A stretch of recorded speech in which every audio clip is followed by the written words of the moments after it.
शर्मा जी को, समीर त्रिपाठी जी को, प्रेम कुमार जी को, चारों को चैलेंज है। फिर जिन भी चैनलों पर कहेंगे मैं आने के लिए तैयार हूँ, कोई खर्चा नहीं उनसे लूँगा।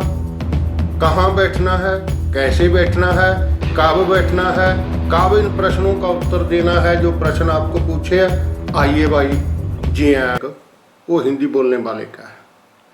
क्योंकि दो ज्योतिषी पिछले दिनों से जो मैं उसकी प्रोडक्शन जो करते हैं उसका जो लेता था हिसाब किताब, और उसका पुराना प्रोडक्ट, क्योंकि अभी तो किया हुआ है, उसका तो कल को पता चलेगा चुनाव में क्या होगा क्या नहीं होगा, कैसे उसका कितना सच्चाई है उसमें, कितना नहीं सच्चाई उसमें।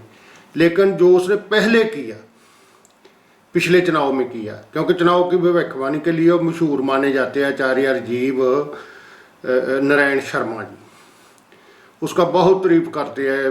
PM 4 PM वाले संजय शर्मा जी और दूसरे बहुत ज़्यादा तारीफ करते हैं, प्रेम कुमार के साथ भी उसका है। लेकिन जो उसने पहले प्रेडिक्ट किया था पंजाब चुनाव और यूपी का चुनाव जब हुआ था, तो मुझे उसका भविष्यवाणी का पूरा जो उसका किया हुआ तमाशा था वो सारा ही सामने आ गया कि कैसे प्रेडिक्शन करते हैं और कैसे इसका प्रेडिक्शन झूठी होता, सच्चा होता, क्या होता, सब कुछ उसके सामने आ गया। अब मैं उसके बारे में बात करूंगा आज। हाँ जी साथियों, आचार्य राजीव नारायण शर्मा जी, पिछले दिनों में भी मैं एक वीडियो बनाया था, उस वीडियो में भी मैं बताया था आपको कि उसका जो भविष्यवाणी उसने की है, उसके 3-4 भविष्यवाणियाँ एकदम कर दी और 3-4 हफ्तों में ही कर दी। मैं पहले जो संजय शर्मा का 4 PM है, एडिटर हैं उसका चैनल का थोड़ा यकीन रखता था कि अच्छा बात करता है, अच्छी खबर लाता है और बिना लोकल पेट के लाता है। लेकिन जब से वो ज्योतिषी के चुंगल में फंसा है ना, तो क्योंकि आप भी शर्मा है और दूसरा भी शर्मा है, तो शर्मों की तो भाई वो खेती है, जैसे खेतीबाड़ी करते हैं हम, जो किसान है खेतीबाड़ी करते हैं, मजदूर मजदूरी करता है, और शर्मा का तो धंधा गुमराह करके दूसरों की जेबों से पैसा निकालना ही होता है ना। क्योंकि अब तक जितना हमारा प्रशासन है उसके ऊपर भी काबजा है, जुडिशरी में भी काबजा है, सरकार में भी काबजा है, और पिछले 700-800 साल से काबजा है, जब से बुद्ध धर्म को उसने कब्जे में किया है। तो और वो नालंदा यूनिवर्सिटी और दूजियाँ तक्षशिला यूनिवर्सिटी को जलाया है, तब से ब्राह्मणवाद का बोलबाला, और ब्राह्मणवाद का बोलबाला तो फिर संस्कृत पे खड़ा है। और संस्कृत में कौन से ग्रंथ लिखे गए हैं, उसमें क्या सच्चाई है, ये सभी आज बात हम विस्तार से करेंगे। जो उसने पहले भविष्यवाणी की थी आचार्य राजीव नारायण शर्मा जी ने, उसके बारे में मैं साथ आपको ऑडियो भी सुनाऊंगा, उसका राजीव नारायण शर्मा का और 4 PM के साथी का और प्रेम कुमार का, जिन्हों का भी उसके साथ विचार वटांदरा किया हुआ, उसका सभी का मैं आपको ऑडियो भी सुनाऊंगा बीच में, वो क्या बोलते हैं। आचार्य नारायण जी ने यूपी का जब चुनाव हुआ था, तो यूपी के चुनाव में कहा था कि योगी आदित्यनाथ, हेडिंग जो निकाला था, हेडिंग लगा हुआ है जहाँ देख लेना, हेडिंग निकाला था, योगी आदित्यनाथ CM से MLA रह जाएंगे और दोबारा रिपीट उसकी सरकार नहीं होगी। क्या योगी की सरकार बना कि नहीं? एक नंबर झूठ। दूसरा झूठ उसका पुराना बता दूं क्या बोला उसने। दूसरा झूठ उसने बोला कि पंजाब में कांग्रेस की सरकार बनेगी लेकिन उतना बहुमत नहीं मिलेगा जितना पहले मिला था। तो साथियों, पंजाब में तो हूंजा फेर जीत हुई है आम आदमी पार्टी की, कहीं नहीं टिका, ना अकाली दल ना कांग्रेस, कहीं किसी को टिकने ही नहीं दिया। तो इसने ये 2 भविष्यवाणी तो इसका बिल्कुल चिट्टे दिन की तरह साफ हो गया। अब जो इसने नया भविष्यवाणी किया है उसका आगे पता चल जाएगा 2024 के बाद वो क्या किया। वो इसने किया है 2 तो अभी आने वाला, उसका रिजल्ट 2/24 के बाद आता। एक तो इसने किया कि राहुल गांधी के बारे में सुप्रीम कोर्ट है जो क्या कहेगा, वो इसने प्रेडिक्शन किया है भी राहुल गांधी के बारे में वो कैसा अपना डिसीजन देता है। मोदी को चोर कहने के बारे में, वो राजीव गांधी के पक्ष में आने वाला। इसने बोला ये तो जो हमारे साथी हैं ना वकील, क्योंकि वो जो दर्ज किया वहाँ मुकदमा, वो मालूम ही है भी जिसने मुकदमा दर्ज करवाया था उसने कितनी देर रोक छोड़ा उसको, और रोक छोड़ने के बाद जब उसके पक्ष का वहाँ जज बैठ गया तो मुकदमे को उसने आके शुरू किया, और फिर जब शुरू किया तो उसने सुना दिया फैसला। मसला तो ये है कि अब सुप्रीम कोर्ट में गया तो सुप्रीम कोर्ट में तो चंद्रचूड़ बैठे हैं जो आम करते हैं भविष्यवाणी, जो वकील है, अच्छे वकील है, जिसको पता है इस सारे मामले का, वो तो बोलते हैं कि राजीव गांधी के पक्ष में होगा। ये उसका भविष्यवाणी वकीलों की तरफ से जो दलीलें दी गई हैं या कानून का जानकार होने करके इसको हो सकता मालूम हो। और दूसरा इसने बोला अगस्त से मोदी जी के बुरे दिन शुरू और 2024 में मोदी जी की सरकार नहीं बनेगी, ये भी इसने प्रेडिक्ट कर दिया भाई। अगला इसने किया प्रियंका गांधी बनेगी देश की प्रधानमंत्री। ये तो बिल्कुल चुकाने वाला भाई अगर सच होता उसका तो, लेकिन पहले 2 प्रोडक्शन की थी, झूठ हुआ। तो इसका भी जो हिज प्याज है आगे हमारे सामने आ जाएगा। अब हम बात करते हैं समीर त्रिपाठी जी। एक समीर त्रिपाठी जी है, वो भी चीफ एडिटर से बात करते हैं संजय शर्मा से 4 PM के साथ। पहले तो 4 PM का साथी 2 किताबें उनकी लिखी हुई है, दोनों किताबें वो दिखाता है जो ज्योतिष के बारे में, पार्ट 1 और पार्ट 2, जिसमें ज्योतिष का क्या असर पड़ता क्या नहीं, उसका हेडिंग भी उसने बोला था, मैं आपको हेडिंग यहाँ लिख के लगा दूंगा, वो पढ़ लेना। दूसरा तो समीर त्रिपाठी जी ने एक और जो बहुत बड़ी बात की ना, वो तो बस उसका हिज प्याज ही नंगा हो गया सारा भी। असल में उसमें उसके उसने कितना पढ़ा है और कौन सी व्हाट्सएप यूनिवर्सिटी में से उसने डिग्री ली है भाई। क्यों?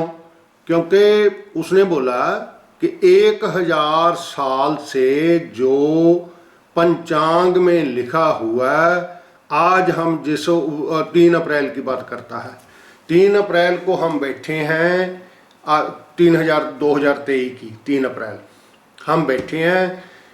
कब सूरज उदय होगा कब अस्त होगा 1000 साल पहले लिख दिया था। ये उसका बात बिल्कुल ही झूठ है, बिल्कुल ही झूठ है। क्यों? क्योंकि इसका पता मैं टालमी की हुई गिनती मिनती तो जब कोपरनिकस ने सूरज केंद्रित सिद्धांत दिया उसके बाद ठीक होने लगी है, पहले तो ठीक ही नहीं होती थी ये, पहले तो ठीक ही नहीं सी होती भाई। और 900 ईस्वी में जो जिसमें लिखा हुआ ग्रंथ बोलते हैं ना भाई, उसने ग्रंथ लिखा है, उसका जो लिखा हुआ ग्रंथ है वो संस्कृत में है, और संस्कृत का उदय तब होता है, आत कोई तब है। पहले तो हाइब्रिड संस्कृत था, उसका समझ कोई नहीं लगता, और लिखा हुआ इसका कोई सबूत नहीं मिलता। जब जो ऋग्वेद है, ऋग्वेद का भी जो सबूत मिलता लिखा हुआ वो 1464 का है, 1434 ईस्वी, यानी बाबा नानक के जन्म से 5 साल पहले का उस सबूत वो मिलता है, उसको मानता है यूनेस्को। इसका जो इसका ब्राह्मणवाद का यहाँ का रौला रप्पा है, इसके अपने यहाँ की कुछ ऐसी हैं जो रखती हैं ऐसा कोई हिसाब किताब, उसमें तो लिखा हुआ है 5000 साल पुराना, 4300 साल पुराना, 5000 6000 साल पुराना, लेकिन 1464 मानती है उसको यूनेस्को। उसने बोला कि जब चाणक्य होते थे तो उसके जब वो कुंडली बनाते थे तो कुंडली में देखने से इमिग्रेशन वीजा देता था किसी को। सबसे बड़ी बात की है उसने, कोई पासपोर्ट का जरूरत नहीं था, लेकिन इमिग्रेशन वाले जो हैं उसकी कुंडली देख करके उसको वीजा देते थे। ये बात तो आज तक ना सुनी है ना ये हो सकती है, क्योंकि कुंडली देखकर ही वो बताता था कि इसकी इंटेंशन क्या है जाने का। पहली बात तो ये कि ये जो धर्म है ना, हिंदू धर्म, इसने तो जब गांधी और दूसरे नेहरू और दूसरे गए थे ना, उसको मंदिर में नहीं जाने दिया कि आप समुद्र पार होकर के आए हो। समुद्र पार जो जाता था उसको धर्म से पतित हुआ मानते थे और उसको बहुत पाठ पूजा करवा के ही उसको हिंदू धर्म में वापस लेते थे। और जो ये बोलता है कि वो कुंडली बना के भेजता था, वो तो इसके धर्म के ही विरोध में है भाई, हिंदू धर्म के ही विरोध में है। 12वें घर से देखा जाता है, ये 12वां घर सबसे, जेल भी वहां से देखी जाती है, विदेश भी वहां से देखा जाता है। जितना माड़ा काम है वो सारा 12वें घर से ही देखा जाता है। बताता भी है तो मुझे, मैं शिक्षा लिया इसकी, मुझे भी मालूम है। तो 12वें घर में जब लिखा हुआ विदेश, तो विदेश को तो मानते थे जेल के बराबर। ये बोलता है कि वो कुंडली देख करके वीजा लगाते थे। देखिए कैसी बात करते हैं, समझ नहीं आता इसका। फिर इसने एक और बात की, वो मैं सुनाऊंगा आपको, सारी ऑडियो बीच में सुनाऊंगा ना साथ ही साथ। इसने और एक बात की, आप करने लगे। इस पे एक मेरा बहुत हम्बल सबमिशन ये है कि अज्ञानता सबसे बड़ा अभिशाप है। आज सूर्योदय और सूर्यास्त का टाइम शताब्दी का पंचांग में 1000 साल पहले लिखा हुआ था। ये समझ नहीं आती। 1000 साल पहले का जो कैलेंडर है वो बताता है कि आज कौन सा दिन है, आज कौन सा दिन है भाई? सोमवार 3 अप्रैल आज पूर्वा फाल्गुनी नक्षत्र है। सोमवार 3 अप्रैल के 1000 साल पहले लिखा हुआ है कि इस समय सूर्य, ये सूर्य, और देखिए भगवान, धर्म, ये सब लोगों की अलग अलग आस्था की बात है। किसी की मजाल ही नहीं कि वो कह सके कि मैं ज्योतिष को मानता हूँ कि नहीं मानता हूँ, क्योंकि ये एक साइंस है जो कि रिटन डाउन बाई ऋषिज है, जिसके अरबों प्रमाण है। और मैं कई वर्षों से इसी एक विस्मय में हूँ। यही एक सबसे बड़ा विस्मय है मेरे लिए कि देखिए, अगर मान लीजिए 10 लोग खड़े होकर कोई बात कहते हैं और वो गलत बात कहे, और कोई एक आदमी है जो सीधा साधा जो ना कह पाए, तो उसकी बात तो वो झूठा साबित हो जाएगा। ये तो जो देश काल परिस्थिति में अभी ही नहीं है, हर कालखंड में होता है। मगर यकीन जानिएगा समाज सुधरेगा तभी जब तक सेल्फ इंप्रूवमेंट होगा। और सेल्फ इंप्रूवमेंट जब तक नहीं होगा, कब होगा? जब आपको अपने बारे में मालूम चलेगा कि आप हैं कौन। ज्योतिष जानना, पढ़ना, ये एक उतना ही आवश्यक विषय है। बस मैं यही नहीं समझ पाया कि आज तक हमारे देश में किसी भी सरकार ने आजादी से पहले, आजादी के बाद इस विद्या को कंपलसरी क्यों नहीं किया। चाणक्य महाराज के जमाने में इमिग्रेशन पे पासपोर्ट नहीं मांगते थे, टेवा मांगते थे। क्या मांगते थे? टेवा। हाँ। ये क्या होता है? कुंडली, उसको टेवा कहते हैं जी। अच्छा। इमिग्रेशन पे जो आदमी होते थे वो आपका टेवा देखते थे और देख के बताते थे कि ये चोर है कि डकैत है, कि अंदर एंट्री करेगा तो क्या करेगा, इसका नियत क्या है। वो कहते थे आप जाइए, ये नहीं चाहिए। आपकी जन्मतिथि लिख के, जी। ये कौन से काल की बात बता रहे हैं? ये चाणक्य के काल की बात है। अच्छा, तो मैं भी बता सकता हूँ, ठीक है। आपकी ये आदमी की इंटेंशन क्या है, इशू क्या है, बताने की मेरी इंटेंशन क्या है आपके पास? बस ये देखिए, यही बात है। इसने एक और बात की कि सरकार जो हमारी, मुझे ना समझ नहीं आती, ना तो आज़ादी से पहले और ना आज़ादी के बाद इसने ज्योतिष की पढ़ाई है जो लाजमी क्यों नहीं की। इनको ज्योतिष की पढ़ाई लाजमी कर देना चाहिए, क्योंकि इसमें तो सभी जिंदगी का लेखा जोखा, पिछला जन्म में क्या था, अगले जन्म में क्या है, बच्चा पढ़ाई करेगा नहीं पढ़ाई करेगा। हर जिले में इसका हेडक्वार्टर एक होना चाहिए, एक दफ्तर होना चाहिए। ये बात करता है भाई। अब मूरे आपकी सरकार आ गया, हिंदू राष्ट्र बनने लगा, तो ये ज्योतिष का अगर ये बनेगा भी तो भाई हम भी तो बैठे ना मैदान में। जो आपने 2 किताबें लिखी है और दूसरा सारा, अब मैं प्रश्न कुंडली लगा दी है। मेरा 4 PM संजय शर्मा जी को, आचार्य राजीव नारायण शर्मा जी को, समीर त्रिपाठी जी को, प्रेम कुमार जी को, चारों को चैलेंज है। मैं जिस चैनल पर बोलेंगे आप, मैं आऊँगा। और आपकी किताब का, मैं किताबों का भी, जो आपने मेरे पास भारतीय ज्योतिष किताब पढ़ी है, मैं उसका भी लगा देता हूँ। जहाँ भारतीय ज्योतिष में जो आपने पिछले 20 पन्नों पर उसका ढंग बताया हुआ है कि मरे की है, जिंदा की है, कौन व्यक्ति जी की जन्म कुंडली है, इसका विवाह हुआ कि नहीं हुआ, मुकदमे में जीत होगी हार होगी, सभी ढंग उसमें बताया हुआ भारतीय ज्योतिष में। तो भाई हमारा प्रश्न भी यही है, अगर आपके पास भारतीय ज्योतिष में बताया हुआ ढंग, जो 45वां संस्करण है भारतीय ज्योतिष किताब का, 500-700 सफ़े की किताब है, उसमें से जो ढंग आपको बताया हुआ, उसका ढंग का वर्तों करते हुए हमारे इन प्रश्नों का उत्तर कब देंगे भाई? हम आएंगे जहां बुलाएंगे वहीं आएंगे। पहले भी मैं चैलेंज कर चुका हूं, एक वीडियो डाल चुका हूं हिंदी में, वो वीडियो मैंने डाला, और 2 ज्योतिषियों को मैंने चैलेंज भी किया था।